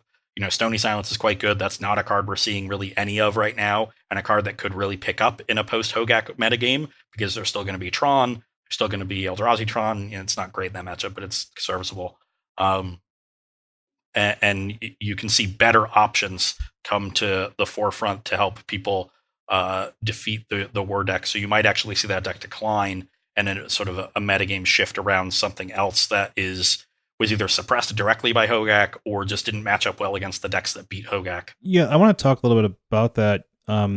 So what should people be playing if they don't have the luxury perhaps of pivoting decks often? Maybe they don't play online, so they can't use like a card rental service. Should they be modifying their sideboards very heavily? Should they maybe try to, if they have burn, they could look at maybe playing, mono red Phoenix? Like, what do you advise people who are, on the more casual end of things when they're faced with a metagame quite like this? I mean, it depends on the deck you're trying to play. Interesting that you brought up burn. I think that's another deck that has a reasonable Hogaak matchup. Unlike Dredge that has 4 built-in free lightning helixes, the Hogaak deck is really life gain free and generally deals itself a lot of damage with its lands. Oh yeah. They want to fetch Blood Crypt and then fetch Overgrown Tomb unless they draw their Blackleaf Cliffs. So they're spending 6 life on the first 2 turns in a lot of games, and not much less than that in the games where they're lucky and they even draw Blackleaf Cliffs or can have the luxury of fetching for a swamp or draw a basic swamp naturally, things like that. So burn. Not to mention that seemingly half their creatures literally cannot block. Yeah, you can clear out a blocker or two. Sometimes they don't want to block your turn 1 Goblin Guide or turn 2 Swift Spear because they need that creature to tap for Hogaak on the following turn too. And it's not like once the Hogaak comes down, you don't need to get in a 3rd, 4th attack with your Goblin Guides. The second one is the second attack, and your 1 mana spell dealing 4 damage is usually good enough. So the burn is a deck that you can look to that isn't that expensive. So if you're lucky enough to be already playing a deck that you think is good against Hogaak, by all means continue playing that deck, because I don't think it'll be worth it for you, especially if you have to buy the cards for a deck that's going to get banned. Stick with that deck. If you're unlucky and you're playing a deck that is pretty bad in the matchup, something like Amulet Titan, haven't seen a lot of that deck recently, because Hogaak is just a little bit faster than Dredge to the battlefield. So like your turn 3 Titan, find Bojuka Bog, or turn 4 Titan, find Bojuka Bog, really doesn't do a lot, whereas it did a fair amount against Dredge. No, yeah, it does. And so like their Hogaak can more easily attack and do things like that. So if you're playing a deck that is not good against Hogaak, I don't know what to tell you. These are not problems. Just be patient. Yeah, either be patient, maybe try to borrow a different deck, or just try to figure out the matchup on your own, or at the very least try to set yourself up to beat everything else. Yeah, sometimes you can have a deck, that is, if you're good against 80%, bad against the 20, that's still a fine place to be. And maybe that's the way you want to go. Just ignore the Hogaak matchup. Don't have any hate at all. If you get paired against them, just cross your fingers and pray. That might be the best way to go. But it's so contextual. It's hard for me to offer generic advice, because it really depends on what decks you have access to, what decks you're comfortable playing, and then the position of those specific decks. Yeah, and the other thing we're cognizant of is that a lot of our listeners are LGS players who have 1.5 decks, right? They've got like maybe Izzet Phoenix and Mono Red Phoenix, or like Humans and Spirits, etc. Yeah, 20% of the room's not going out and buying Hogaak for the Friday Night Magic. Yeah, that too. And the people that do, no one wants to play against them anyway. Stan, that's judgmental. You're usually trying to avoid that. People that can play seed. the best deck. That's true. That's true. I love playing the best deck. But there are plenty of people that don't. I think it's worth noting that like even the decks that maybe can't play for Leyline of the Void, which I think like sometimes will get you there against Hogaak, but sometimes not even. They still have a ton of options for graveyard hate, as well as like tools to sometimes win in a fair interactive game. So for instance, like even a deck like Blue-White Control, I think having 4 Path to Exile, some board wipes, Settle the Wreckage, and Snapcaster Mage to double up on those paths, like that'll sometimes let you steal a game 1, and usually stealing game 1 is the most important thing you can do in Blue-White. Yeah, no, I agree. I think a lot of people fail to consider, just a general game plan that's going to help you in the matchup. That was a big reason why Izzet Phoenix was so successful early on, because everybody mistook it as this graveyard deck, which it had been initially with the Bedlam Reveler builds, but I had so many people bringing in Rest in Peace and Leyline of the Void against me, which was the big impetus for adding Crackling Drake. And I was able to dodge those cards so effectively and win through them so easily that people weren't preparing for me in the right way. And it took the hive mind a few months to adapt and say, you know what? Maybe instead of all this graveyard hate for Arclight Phoenix, we should just be having fatal pushes for these Thing in the Ices, because I can beat a 3/2 flyer, but I can't beat a 7/8 that bounces my entire battlefield. So maybe I'm looking at this the wrong way. And there was a brief dip. I had one bad weekend in there where everybody finally adjusted, and I hadn't adjusted fully yet, with more threats in my sideboard to help against those removal heavy strategies. So those kinds of things can really help you. That's one of the reasons that I think Hardened Scales is an attractive choice, is that you can pretty easily beat Hogaak just playing your own game plan. The synergies that deck has with the namesake card are incredibly powerful. They can win the game as early as turn 3. And even if you're not winning the game, you can threaten to make a creature that is bigger than Hogaak that trumps the battlefield. And usually it's the Hardened Scales player that has an easier time breaking through once that happens, because you can win outside of the combat step with a giant Walking Ballista, and you can win in the air with Inkmoth Nexus. And while the Hogaak deck does have Lightning Axe, usually that's not going to be good enough. They usually need it early in order to do anything. And it's another deck that gets helped out a lot by the London Mulligan. You're searching for hands that start on Hardened Scales, and oftentimes it doesn't matter if there are 6 or 5 cards. If you start on Hardened Scales into one of your 2-drops, into a second one of your 2-drops, that is going to be a really powerful start. So I think, assuming that you need to be playing a deck that can easily have a ton of graveyard hate is, not always the case. It's definitely a good place to be, but it's not the only place that you can be. Yeah, I feel like that's one thing that people can always learn if they're trying to get better in a metagame that's like this, is just, combating that dominant deck directly is often not going to lead to the best matchup for you, because you might give too much up in your deck, depending on what it is. But doing something like you said, picking a deck that can still be competitive while it does its own game plan that just happens to be effective against a deck like Hogaak or whatever the dominant game in the deck in the metagame is, I think is a hard thing to learn, but I think it's important. It's sort of like you can't just do level 1, you have to go to level 2 kind of. And we saw a deck like that pop up at the Team Open, the most recent one. The top 4 had a Pure Steel Paladin combo deck. That is a deck that loses hard to a lot of matchups. It is horrible against Jund. Thoughtseize your first 2-drop, Lightning Bolt the second one, play some Tarmogoyfs is not a good matchup. But against a Hogaak deck that's just saying, okay, I've got 12 power on turn 2, and you're like, well, you're dead on turn 3, then you're in good shape. So there's a lot of decks like that in Modern. The traditional one has been Goryo's Vengeance. Too much graveyard hate for that one. But things like Ad Nauseam, not as fast, but buy a lot of time with Angel's Grace and Darkness and Phyrexian Unlife. Things like Pure Steel Paladin, like Hardened Scales, and another one that might be good is Breach Titan. That's a deck that can also main deck Chalice the Void. So you have a really strong piece of disruption against Hogaak and the rest of the format. Simian Spirit Guide to power down on turn 1, and a deck whose Goldfish can kill as early as turn 3. Maybe with Arboreal Grazer, you more consistently kill on turn 3. So Ross, once all the predictions come true and Hogaak's gone at the end of the month, right? What do you think is going to happen with the meta? Like, what do you think people should be prepared for in the next month? Like, there's so many other cards that people have been scared about. They're newer cards, like Karn the Great Creator, like Teferi Time Raveler. We have Renin 6, the Urza decks that we mentioned earlier. What do you think is going to happen? Is this just kind of a brave new world of exploration that Hogaak is kind of holding down right now? Or do you have your eyes on some stuff? I would say the former, the brave new world. It's really hard to try to figure out where everything is going to balance out. I could see a format with a lot of fair decks. Those decks have had a ratchet up in power level, various unearthed decks that are pretty fair. They're just creatures and removal spells.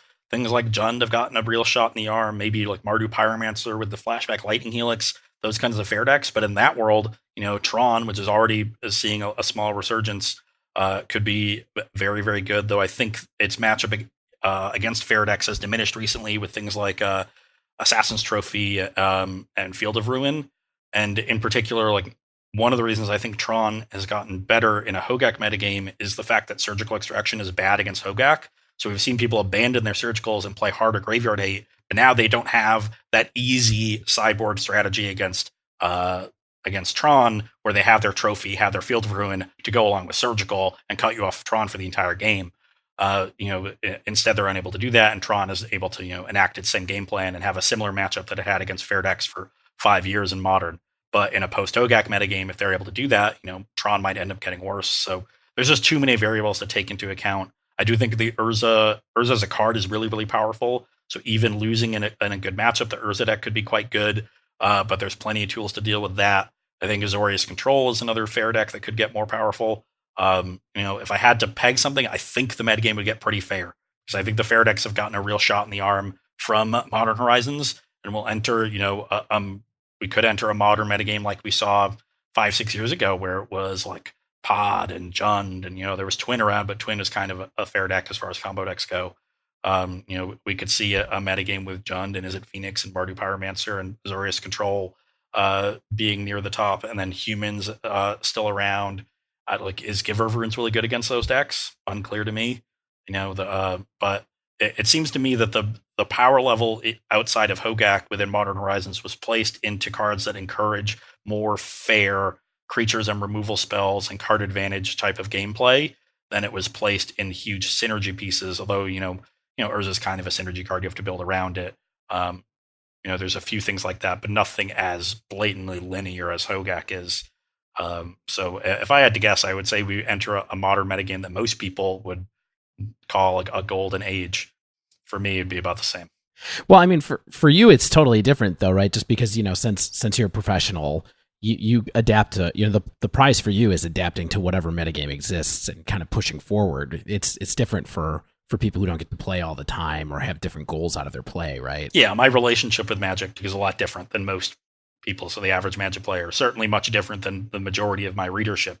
I've been one, my job is to just play the best decks and always win. So I have that always at the back of my mind. That doesn't mean I'm always playing what I think is, quote, objectively the best deck, because I do want to play to my own strengths and weaknesses. And I've done that more often in the last year or two, I think, to some success. But it's just, I think a lot of it just comes down to the fact that I've been around for so long, and I've seen so many broken decks come and go, so many metagames come and go, so many decks come and go, that I never have a huge attachment to a certain deck. Now, Izzet Phoenix was an exception there. I do have an attachment to that deck, one of my most successful decks I've ever played. So there are exceptions to that. There's several throughout my history, but ultimately, I'm never going to be too broken up about having to give up a deck, and I'm generally not going to stick to it much longer than I should, because I have that emotional attachment to it. I wrote right now that, I'm going to put down Izzet Phoenix, and we got Jerry Thompson writing an article a couple days later saying, hold on there, I actually think the deck is good. So yeah, all it needed was more Vapor Snags and an extra set adrift. Yeah, we actually wanted to talk to you about that, Ross. One of the things I was curious, because I'm sure you guys don't have any actual beef here, but these call and response articles on SCG have been a little bit more common recently. And one of the things I've noticed about Jerry, and do appreciate about his point of view, is I think that he does like to rely on a few tech cards. And I think that, when I hear he and Brian talking on arena deck lists, they definitely seem to value the last 2 or 3 slots in a deck to do a lot of heavy lifting. And in this case, I remember he mentioned, like Stan mentioned, the Vapor Snag, Set Adrift, even running multiple Set Adrifts as an option. What do you think about that? Is that a realistic approach in this case? And do you think that kind of tech cards like that, your last 2-3 cards, can make a huge difference? Well, it's dependent on a few things, how much of a difference those last few slots make. And in both cases right now, the variables point towards them making a pretty big difference. And those are, one, the deck that you're talking about. And in Izzet Phoenix, you have a deck with a ton of cantrips that tears through its library at a breakneck pace. So singleton cards you're going to see a lot more reliably than you do in other decks, even in a deck that can end the game as early as turn 4. So changing those 1 or 2 cards makes a larger difference in that than it does in, say, humans or hardened scales, things like that, with much less card selection. And then 2 is the metagame you're in. Now, normally, Modern is a very wide format and a very diverse format, and that generally points you towards playing more powerful cards as opposed to playing more techie cards, because even if a deck is, the most popular deck in the room, is generally going to be 8 to 12%. And that's just not a very big number. So, playing a less powerful card against 60% of the room to play a better card against 40% of the room, which is what you end up doing in that case more often than not, ends up being a net negative. Whereas it's a lot easier to be confident that those 2 techie cards are going to come up more often in a metagame like the current one, where Hogaak is 20% of the field and Tron is 10 to 15% of the field. And, the top 5 or 6 decks are 60 to 70% of the field instead of 30 to 40% of the field. So with a more narrow metagame that also rewards having techier cards that are more prepared for that metagame, because you can make your predictions more accurately and more accurately get paid off for them. And then, with a deck like Hogaak, or with like Izzet Phoenix, you get paid off for diversifying your cards. One of my lists that I really liked that I played right before Modern Horizons was the 32 cards that everyone plays, 2 copies of Pyromancer Ascension and 8 1-ofs. I had 2 gut shots, I think, and 6 1-ofs. So I had 1 Snapcaster Mage, 1 Finale. The snap was to help against Narset, so you could snap bolt on the unstep and kill it when it was on 5. This was before a Magmatic Sinkhole, of course. So I had those 2 as the extra big cards that provided some card advantage. I had 1 Flame Slash, 1 Lightning Axe, 1 Set Adrift, 1 of all of these things. And I figured between the snap and the finale, I could get access to them in the graveyard or through my hand, and it really played out really well. I also had 1 Crackling Drake. So I think you get paid off by diversifying. In this case, the metagame is so broken that you end up becoming a little bit less diverse because you just want cards that are good against Hogaak to try to turn that matchup around. I've been a pretty big fan of Set Adrift in particular, before Magmatic Sinkhole, and maybe it's right to play it now because you just need to deal with Hogaak. But that I think for these specific circumstances, those techie cards are going to pay off.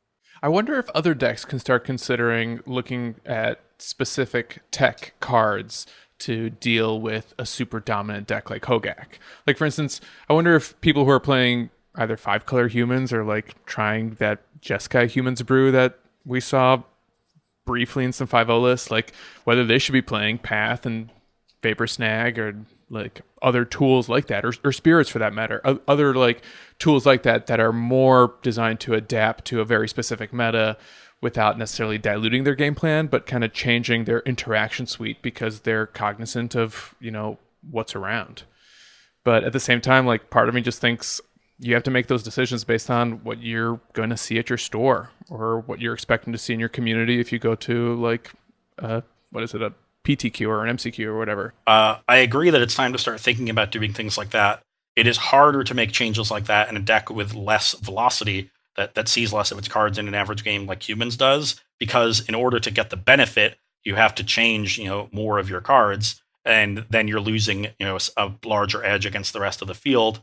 For a deck like Humans, the card I would generally look to is then something like Deputy of Detention, which is already a good card in the deck. Oh, yeah. I like the lists that are main decking 1 or 2 copies and sideboarding 1 or 2 more, as opposed to trying out things like Militia Bugler that is still in a lot of lists, or Kessig Malcontents. I just want to deal with the Hogaak because humans is pretty good at containing a battlefield of blood gas and grave crawlers and vengevines.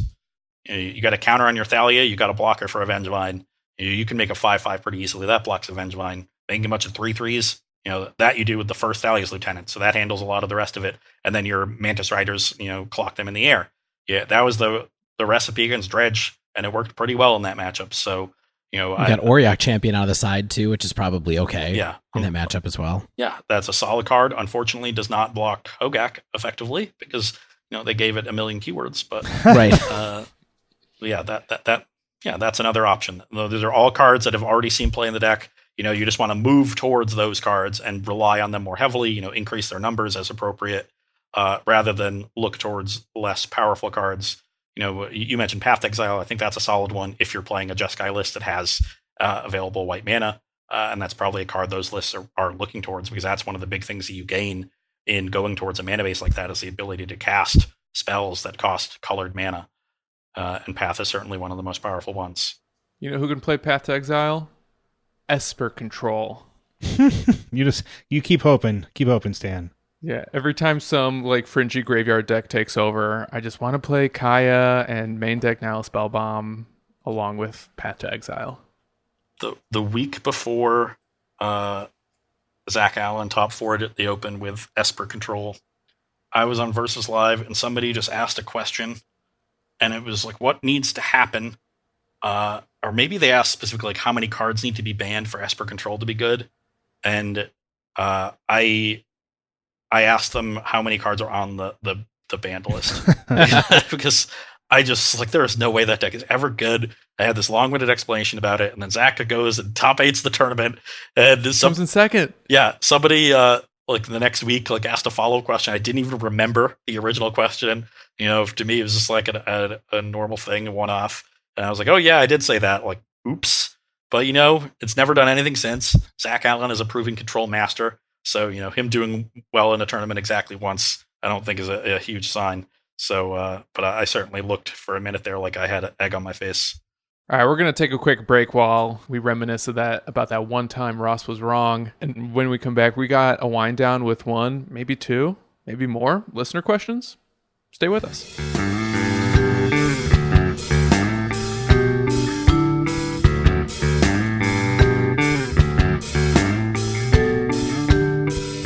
And we're back. So, Ross, since you were on the podcast the last time, we've introduced a Patreon. And we have a really killer, loyal fan base via Patreon. We love them very much. They submit awesome questions every week. And like a lot of other MTG podcasts, we like to look to our patrons for suggestions for our wind down questions. We want to start with a question patron Starman asked, which was, what do you think about the idea of fair decks versus unfair decks in Modern? And is that really even a thing that people should worry about when they're picking up a deck either for the first time, considering something from their library of decks? And is one inherently better than the other? So I just do want to say that's a paraphrase of Starman's question, which was, why do people insist on playing fair decks? We just kind of backed it up one level. Yeah, we sugarcoated it a little bit. I actually think the question as he phrased is also interesting, and I have answers for both of them. Part of it is the way people learn to play Magic, as far as how they gravitate towards fair decks. Nobody gets taught how to play Magic while playing Dredge or Ironworks or Storm. I learned with Prosperity Bloom. I'm just saying, I was never the same. Yeah, you are a huge exception. Yeah, it's true. It is generally, the majority of Magic that gets played on that fair axis, because almost all of limited Magic. Occasionally you get a weird engine deck, and those are really fun when they come together. But for the most part, that's the way limited is played. That's the way, if you buy like intro decks or dual decks, they're all built to play somewhat fair Magic. There are synergies introduced, but it's not the way. It's not to the point where I would describe decks as unfair. When I think of fair versus unfair, I think of uninteractive versus interactive. And uninteractive decks tend to be proactive, And interactive decks more often are reactive, but they can be proactive as well. Just play Tarmogoyf. Tarmogoyf is a fundamentally fair card, Mm-hmm. and I think most people just learn that way, and that's the kind of Magic they're accustomed to. And it's a different set of skills that goes into playing unfair decks, playing combo decks. It is a set of skills that I think I generally have, and I think I pick up combo decks pretty easily. That there's a sort of a puzzle solving aspect to them that I very much like. There is less interaction to them. So people that like the social aspect of Magic and interacting, there's less of that in games where you're mainly playing with yourself. So that aspect of it being diminished is another reason that I think a lot of people shy away from them. But it's just the fact that they don't put in the time with them. And I think it's a very useful distinction to have as long as you make it carefully. And there are some decks that can toe the line, like a prison deck, that's generally being uninteractive, even though you do somewhat care about the cards your opponent has. But though it sort of depends on the matchup. Sometimes you really care what they have because they have a lot of good stuff against you. It's more like there's a slice of the metagame or slice of available card pool of the available card pool that you care about. And so you just have to cross-reference that slice with the 75 cards in your opponent's deck, and then you care about the intersection. And your deck is good in the metagame if you often look at that intersection and see nothing when it returns the null set. And then you get to play an unfair game, and it gets tougher when you see a large intersection and you have to play a fair game.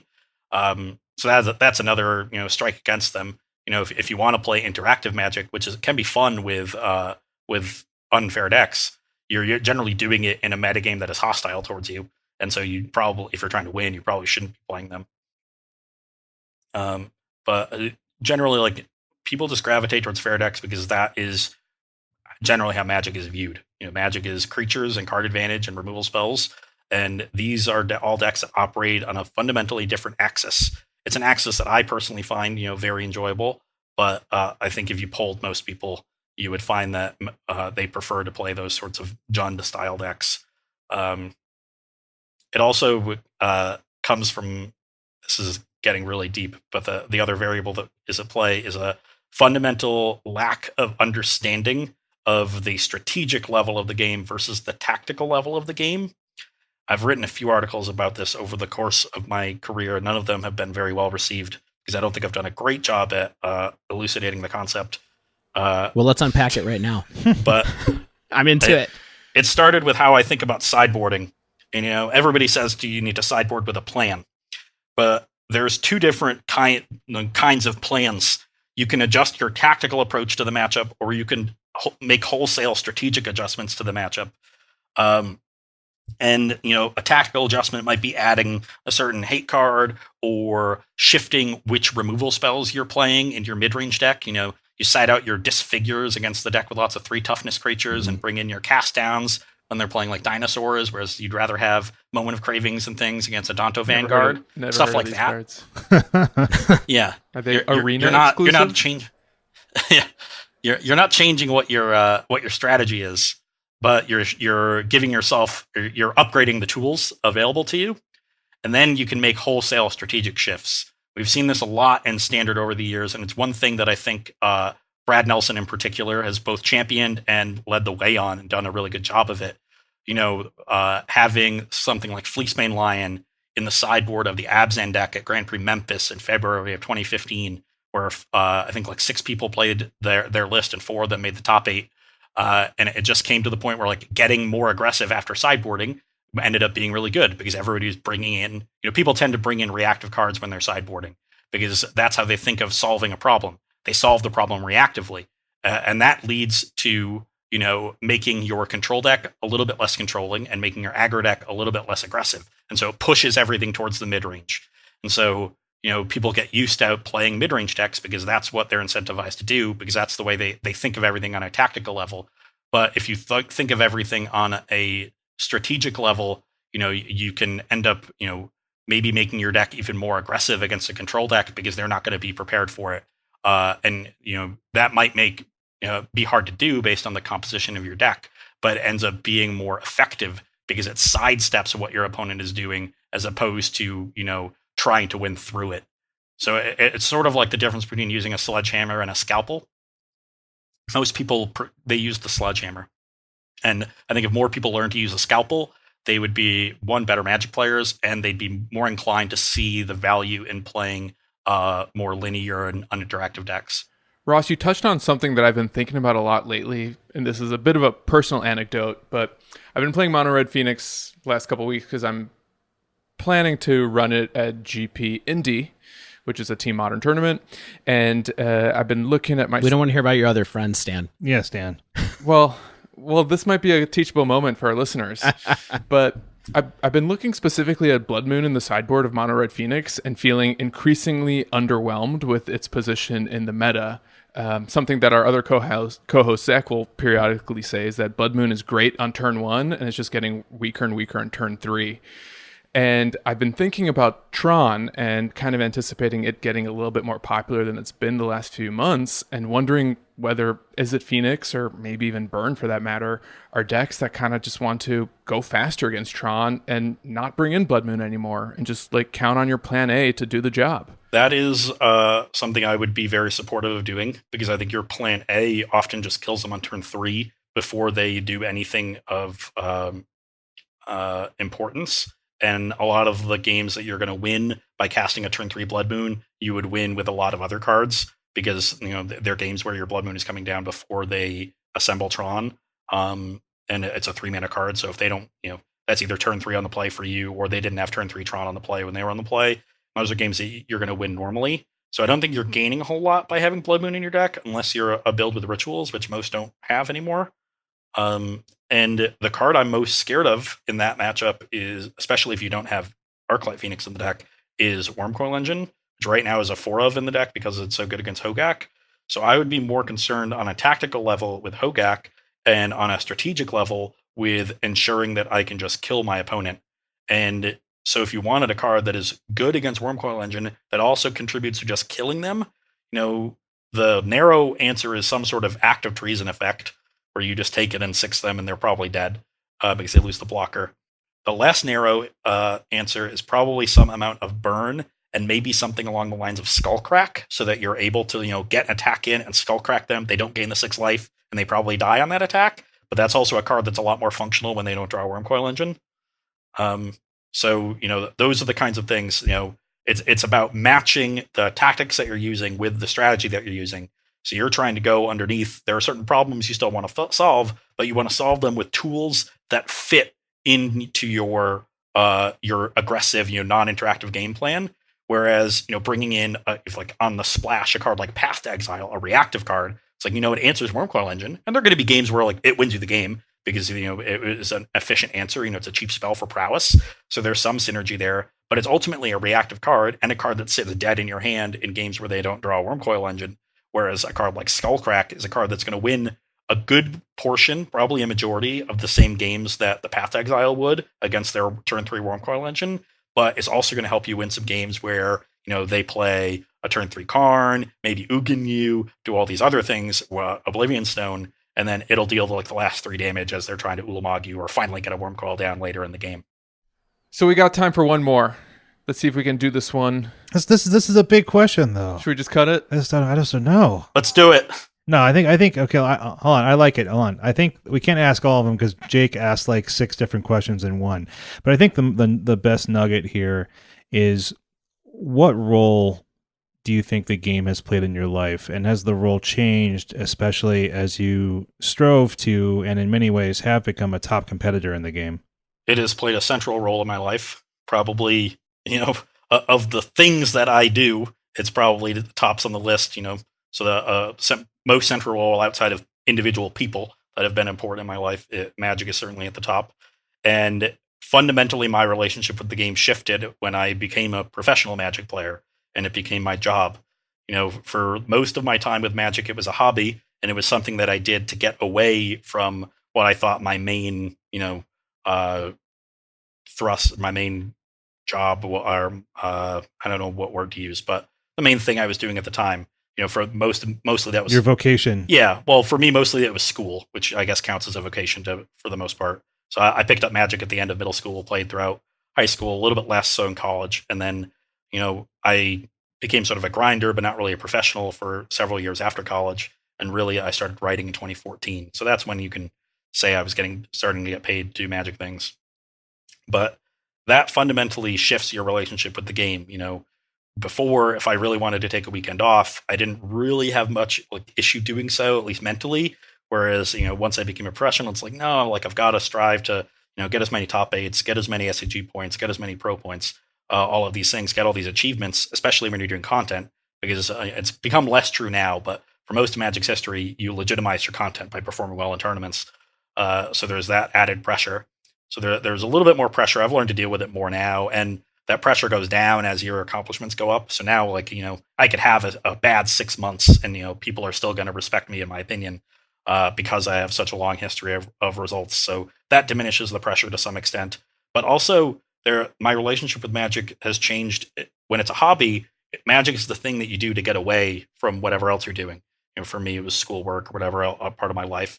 Magic was the escape. Now Magic is the thing that I need to escape from. I understand that.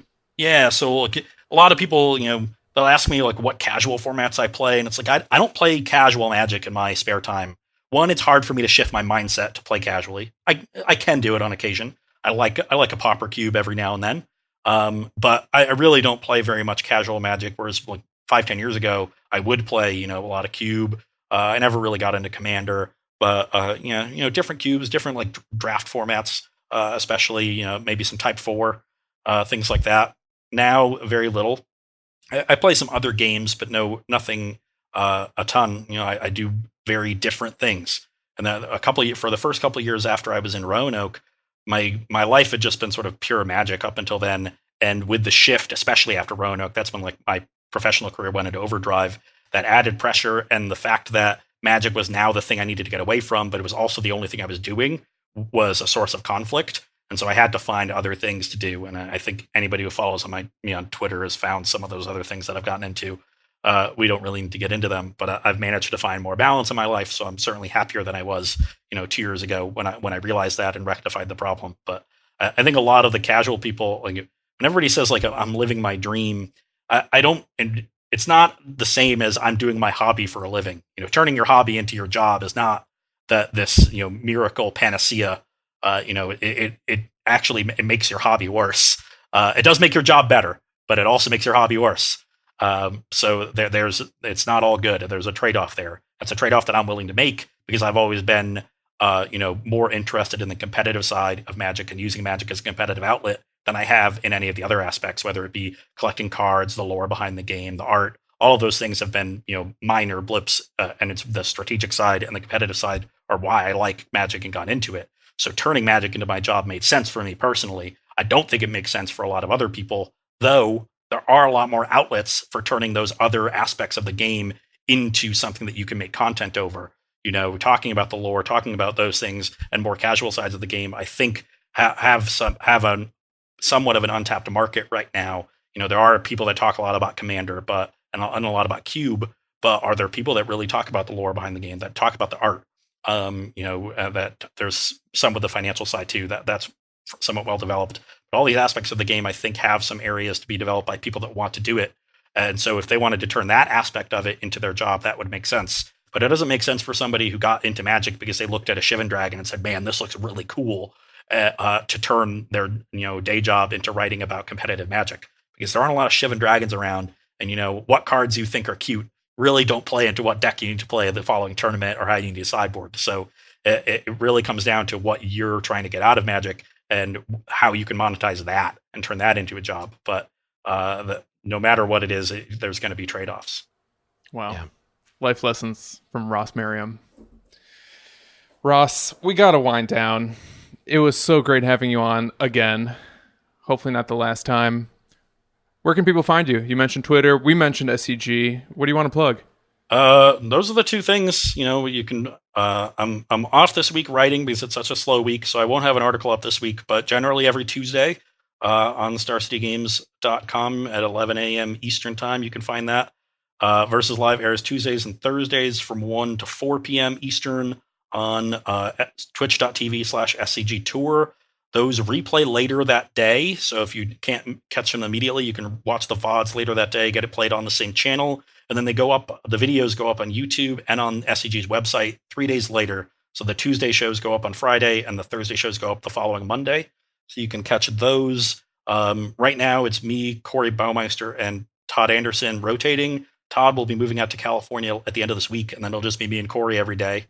End of an era. Yeah, so this is Todd's last week. I'm actually playing against Corey tomorrow. I guess those will have already happened by the time this airs, so no reason to do that. So by the time this airs, it'll just be me and Corey. So you can catch me every Tuesday and Thursday. And then you can catch me on Twitter at Ross Hunneds. That's Hunneds. On Twitter, that's generally where I direct people. If you ever want to ask me questions, just tweet at me, and I'll get back to you when I can. Awesome. Thanks, Ross, thanks again. Everyone else, if you haven't yet, make sure you subscribe to the Dive Down so you get the latest episodes as soon as they come out. And if you use Apple Podcasts, please leave us a rating and review. If you'd like to submit a question to the podcast or pick our brain on something in Modern, you can tweet us at The Dive Down, all one word, or email thedivedown@gmail.com. If you see us on Reddit, feel free to send us a message there as well. If you'd like to support our Patreon, joining at any tier gets you access to our super secret Slack channel. We love interacting with our patrons and hearing your questions there as well. You can sign up at patreon.com/thedivedown. As always, special thanks to the bands Nowhere and Spaceblood for letting us use their music. And until next week, get out there and dunk on Hogaak!